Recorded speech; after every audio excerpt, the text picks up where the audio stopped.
विक्रमादित्य ने सैनिकों को क्यों काट डाला। एक दिन विक्रमादित्य राजमहल से कुटिया की तरफ जा रहे थे कि तभी उनकी नजर एक मृग पर पड़ी। मृग काफी अद्भुत था और ऐसा मृग विक्रम ने कभी नहीं देखा था। उन्होंने धनुष हाथ में लिया ही था कि मृग उनके समीप आकर मनुष्य की बोली में उनसे अपने प्राणों की भीख मांगने लगा। मृग को मनुष्यों की तरह बोलते देख विक्रमादित्य को बड़ा आश्चर्य हुआ। विक्रमादित्य ने पूछा कि तुम मनुष्यों की तरह कैसे बोल सकते हो। मृग ने कहा कि यह सब आपके दर्शन के प्रभाव से हुआ है। विक्रमादित्य की जिज्ञासा अब और बढ़ गई। उन्होंने उस मृग से पूछा कि ऐसा क्यों हुआ। तो मृग बोला, मैं जन्मजात मृग नहीं हूँ। मेरा जन्म मानव कुल में राजा ध्रुपद के यहाँ हुआ है। अन्य राजकुमारों की भांति मुझे भी शिकार खेलने का बहुत शौक था। शिकार के लिए मैं अपने घोड़े पर बहुत दूर तक घने जंगलों में घुस जाता था। एक दिन मुझे कुछ दूरी पर मृग होने का आभास हुआ और मैंने आवाज की दिशा में बाण चला दिया। दरअसल वह आवाज एक साधनारत योगी की थी जो बहुत धीमे स्वर में मंत्रोच्चार कर रहा था। तीर साधु की कनपट्टी को छूता हुआ एक वृक्ष के तने में घुस गया। मैं अपने शिकार को खोजते खोजते वहां तक जा पहुंचा। वहां कोई मृग नहीं बल्कि एक साधु बैठा था। साधना में पड़े विघ्न के कारण साधु के क्रोध की सीमा न रही। साधु ने मुझे श्राप देते हुए कहा, ओ मृग के शिकार करने वाले मूर्ख युवक, आज से तू मृग की योनि भोगेगा और आखेटकों से अपने प्राण बचाता इसी वन में भटकेगा। मैं तपस्वी के चरणों में गिर पड़ा और उनसे क्षमा याचना करने लगा। मेरी आंखों में पश्चाताप के आंसू देखकर साधु को दया आ गई। साधु ने कहा,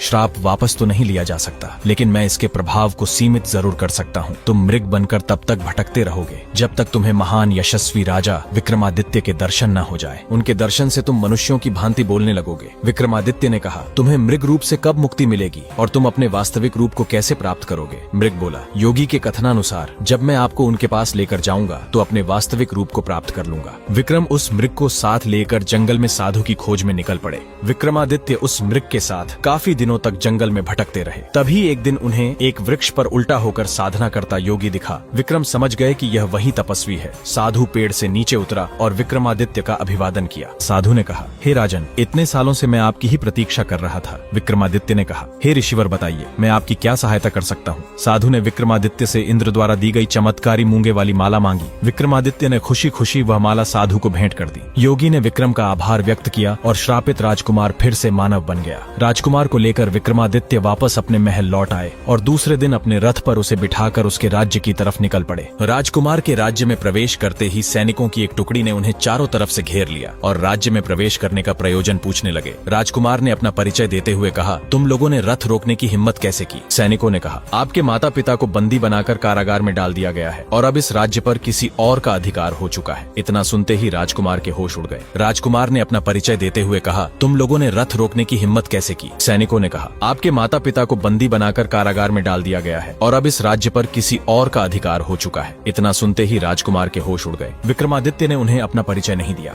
और खुद को राजकुमार के दूत के रूप में पेश करते हुए कहा कि नए शासक के सामने दो विकल्प हैं, या तो वह असली राजा और रानी को उनका राज्य सौंपकर चला जाए या फिर वह युद्ध के लिए तैयार हो जाए। सेनानायक ने विक्रम का उपहास करते हुए कहा कि युद्ध कौन करेगा। उसको उपहास करते देख विक्रमादित्य का क्रोध 7वें आसमान पर पहुंच गया। उन्होंने अपनी तलवार निकाली और उसका सर धड़ से अलग कर दिया। सेना में भगदड़ मच गई। सैनिक दौड़कर नए शासक के पास गया और सारा हाल कह सुनाया। नया शासक तुरंत सेना लेकर विक्रम और राजकुमार की तरफ निकल पड़ा। विक्रमादित्य इसी ताक में बैठे थे। विक्रम ने जादुई तिलक लगाया जिससे वह अदृश्य हो सकते थे। अदृश्य होकर विक्रमादित्य ने दुश्मनों को गाजर मूली की तरह काटना शुरू कर दिया। जब सैकड़ों सैनिक मारे गए और दुश्मन नजर नहीं आया तो सैनिकों में भगदड़ मच गई और राजा को वहीं छोड़ अधिकांश सैनिक युद्ध भूमि से भाग खड़े हुए। उन्हें लगा कि कोई पैशाचिक शक्ति उनका मुकाबला कर रही है। नए शासक का चेहरा देखने लायक था। भय के कारण वह थर थर कांपने लगा। तभी विक्रम ने अपनी तलवार उसकी गर्दन पर रख दी और अपने वास्तविक रूप में आ गए। विक्रमादित्य ने अपना परिचय देते हुए कहा कि या तो इसी क्षण यह राज्य छोड़कर भाग जाओ या प्राण दंड के लिए तैयार रहो। वह शासक विक्रमादित्य की शक्ति से परिचित था। वह उसी क्षण उस राज्य से भाग खड़ा हुआ। वास्तविक राजा और रानी को उनका राज्य वापस दिलाकर विक्रमादित्य ने राजकुमार से विदा लिया और उज्जैन की तरफ निकल पड़े। विक्रमादित्य ने अपनी देह कैसे त्यागी और फिर उनकी रानियों का क्या हुआ। राजा विक्रमादित्य वृद्ध हो गए थे। अपने योग बल से उन्होंने यह भी जान लिया कि उनका अंत अब काफी निकट है। वे राजकाज और धर्म कार्यों में अपने आप को लगाए रखते थे। उन्होंने वन में भी साधना के लिए एक आवास बना रखा था। एक दिन उसी आवास में रात के समय विक्रमादित्य को एक अलौकिक प्रकाश दिखाई पड़ा। उन्होंने गौर से देखा तो पता चला कि सारा प्रकाश सामने वाली पहाड़ियों से आ रहा है। इस प्रकाश के बीच उन्हें एक चमकता हुआ सुंदर भवन दिखाई पड़ा। विक्रमादित्य ने उसी क्षण बेताल का स्मरण किया। उनके आदेश पर बेताल उन्हें पहाड़ी पर ले आया और बोला, हे राजन, इससे आगे मैं आपको नहीं लेकर जा सकता। कारण पूछने पर बेताल ने कहा कि भवन के चारों ओर एक योगी ने तंत्र का घेरा डाल रखा है और इस भवन में उसी का निवास है। इन घेरों के भीतर वही प्रवेश कर सकता है जिसका पुण्य उस योगी से अधिक है। विक्रम ने सच जानकर भवन की ओर कदम बढ़ा दिया। चलते चलते वे भवन के प्रवेश द्वार तक आ गए। तभी एक अग्निपिंड आया और विक्रमादित्य के पास आकर स्थिर हो गया। विक्रमादित्य उस भवन के प्रांगण में जा पहुँचे। भवन के प्रांगण में एक तपस्वी बैठा था। तपस्वी ने क्रोधित स्वर में कहा, कौन हो तुम? विक्रम ने कहा, हे ऋषिवर, मैं उज्जैन का राजा विक्रमादित्य हूँ। साधु ने कहा, आपके दर्शन की मुझे आशा नहीं थी राजन। तपस्वी ने विक्रमादित्य का खूब आदर सत्कार किया और विक्रम से कुछ मांगने के लिए कहा। विक्रमादित्य ने वह भवन ही तपस्वी से मांग लिया। विक्रमादित्य को भवन सौंपकर योगी उसी क्षण जंगल में चला गया। साधु काफी दूर चला गया और उसकी भेंट अपने गुरु से हुई। गुरु ने उससे इस तरह भटकने का कारण पूछा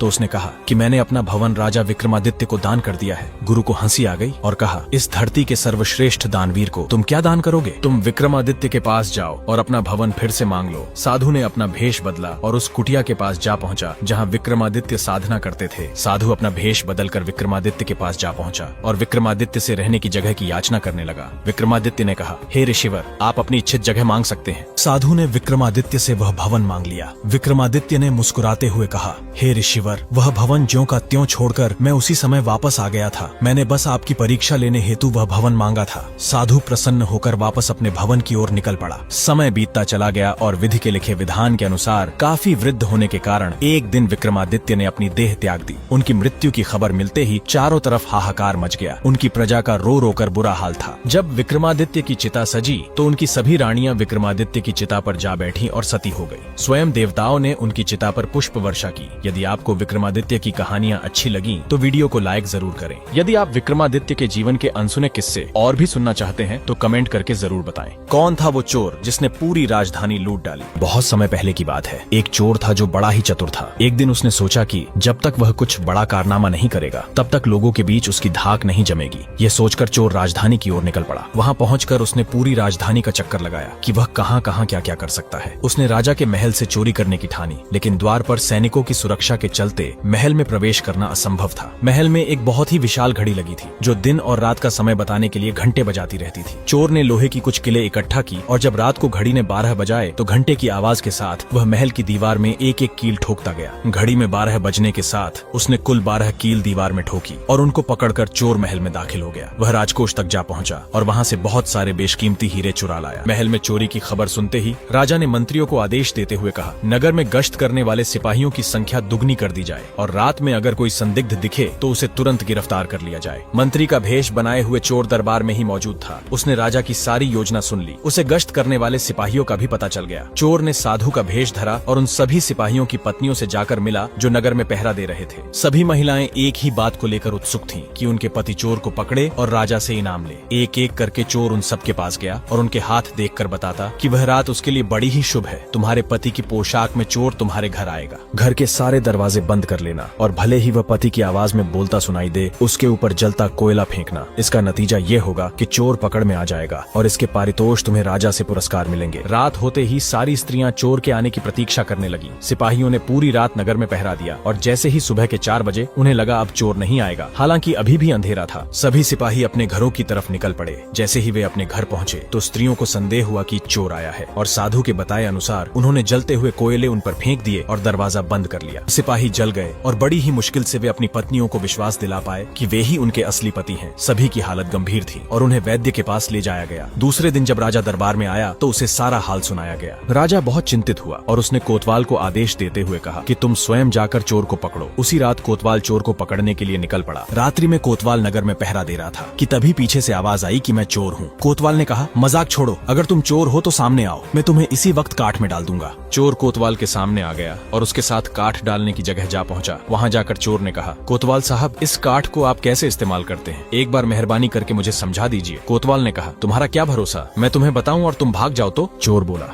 आपके बिना कहे मैंने खुद को आपके हवाले कर दिया, मैं भला क्यों भागूंगा? कोतवाल उसे यह दिखाने के लिए राजी हो गया कि काठ कैसे डाला जाता है। ज्यों ही उसने अपने हाथ पैर उसमें डाले कि चोर ने झट चाबी घुमाकर काठ का ताला बंद कर दिया। चोर कोतवाल को चकमा देकर निकल गया। जाड़े की रात थी। दिन निकलते निकलते सर्दी के मारे कोतवाल अधमरा हो गया। सवेरे जब सिपाही बाहर आने लगे तो उन्होंने देखा कि कोतवाल काठ में फंसा पड़ा है। वो तुरंत उसे बाहर निकालकर राजवैद्य के पास जा पहुंचे। अगले दिन जब राजा दरबार में आया तो सिपाहियों द्वारा रात का सारा किस्सा सुनाया गया। राजा की चिंता और बढ़ गई और उसने स्वयं रात को गश्त देने की ठानी। चोर चोर उस समय दरबार में ही मौजूद था और राजा की सारी बातें सुन रहा था। जैसे ही रात्रि हुई, चोर नगर में एक पेड़ के नीचे धूनी जलाकर बैठ गया और रात के समय राजा चोर को पकड़ने निकल पड़ा। राजा 2 बार साधु के सामने से गुजरा और जब तीसरी बार वह उधर आया तो उसने साधु से पूछा कि क्या आपने इस मार्ग से किसी अजनबी को गुजरते देखा है? साधु ने जवाब देते हुए कहा, हे राजन, मैं तो ध्यान में लीन था, अगर पास से कोई गुजरा भी है तो भी मुझे ज्ञात नहीं। अगर आप चाहे तो मेरे पास बैठ जाइए और देखते रहिए कि कोई आता जाता है या नहीं। राजा ने साधु से कहा कि आप मेरी पोशाक पहनकर शहर का चक्कर लगाएं और मैं आपके कपड़े पहनकर चोर की तलाश में यहाँ बैठूंगा। साधु के भेष में बैठे चोर ने राजा की बात मान ली। दोनों ने आपस में कपड़े बदल लिए। चोर तत्काल राजा के घोड़े पर सवार होकर महल की तरफ निकल पड़ा और राजा के शाही कमरे में जाकर आराम से सो गया। बेचारा राजा साधु के भेष में पूरी रात चोर का इंतजार करता रहा। सवेरे के 4 बजने को आए तो राजा ने सोचा न तो साधु लौट कर आया और न ही कोई आदमी इस रास्ते से गुजरा। ये सोचकर राजा महल की तरफ निकल पड़ा, लेकिन किले के द्वार पर खड़े द्वारपाल ने राजा को अंदर जाने से रोक दिया। द्वारपाल ने सोचा राजा तो पहले ही अंदर जा चुका है, हो न हो यह वही चोर है। सैनिकों ने राजा को पकड़कर काल कोठरी में डाल दिया। राजा ने शोर मचाया पर किसी ने भी उनकी बात न सुनी। दिन का उजाला होने पर काल कोठरी का पहरा देने वाले एक सैनिक ने राजा का चेहरा पहचान लिया और डर के मारे थर-थर कांपने लगा। वह राजा के पैरों में गिर पड़ा। राजा ने सभी सिपाहियों को बुलाया और महल में जा पहुंचा। चोर रात भर महल में सोता रहा और सूरज की पहली किरण के साथ ही राजा की पोशाक में रफू चक्कर हो गया। अगले दिन जब राजा अपने दरबार में पहुंचा तो उसने ऐलान किया कि अगर चोर उसके सामने उपस्थित हो जाएगा तो उसे माफ कर दिया जाएगा। उसके खिलाफ कोई कार्यवाही नहीं की जाएगी, बल्कि उसकी चतुराई के लिए उसे इनाम भी मिलेगा। चोर वहीं मौजूद था। वह राजा के सामने आया और बोला, महाराज, मैं ही वो अपराधी हूँ। इसके सबूत में उसने राजा के महल से जो कुछ भी चुराया था वह सब सामने रख दिया। राजा ने उसे एक पूरा गांव इनाम में दे दिया और उससे वादा लिया कि वह अब चोरी नहीं करेगा। इसके बाद से चोर खूब आनंद से रहने लगा। कहानी अच्छी लगी तो वीडियो को लाइक जरूर करें।